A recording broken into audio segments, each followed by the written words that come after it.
তুই কত দেবেন 10-এ? 10 দিয়ে দেবো। এবারে খুব ভালো লেগেছিল আমার। বাহ। যে কষ্ট করে রান্না করেছে। তপন দা, মাংসটা আউট অফ 10? মাংসটা কত রেটিং?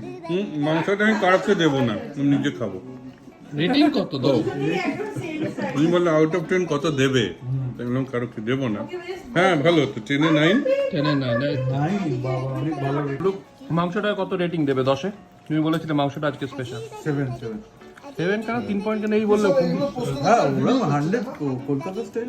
আমাদের রেকর্ডের জন্য। অনেকটা কাছাকাছি। আমার তো আর ইউটিউব চ্যানেল নেই। 8 আমাদের রেকর্ড আমরা পরে হাসবো এটা দেখে টিভিতে। নিয়ে 8 আমি তুমি 8, তুমি 7, ওটা এভারেজ করে নিয়ে তাহলে 7। রেটিংটা শোনাই হলো না। হ্যাঁ? মাটনটার কত রেটিং? তুমি বলেছিলে যে দেখো শুভ কি Out of 10 কিনে এনেছে, তখন বলেছে তাই শুভকেই বলো। সুন্দর গাছ কিনতে পারে।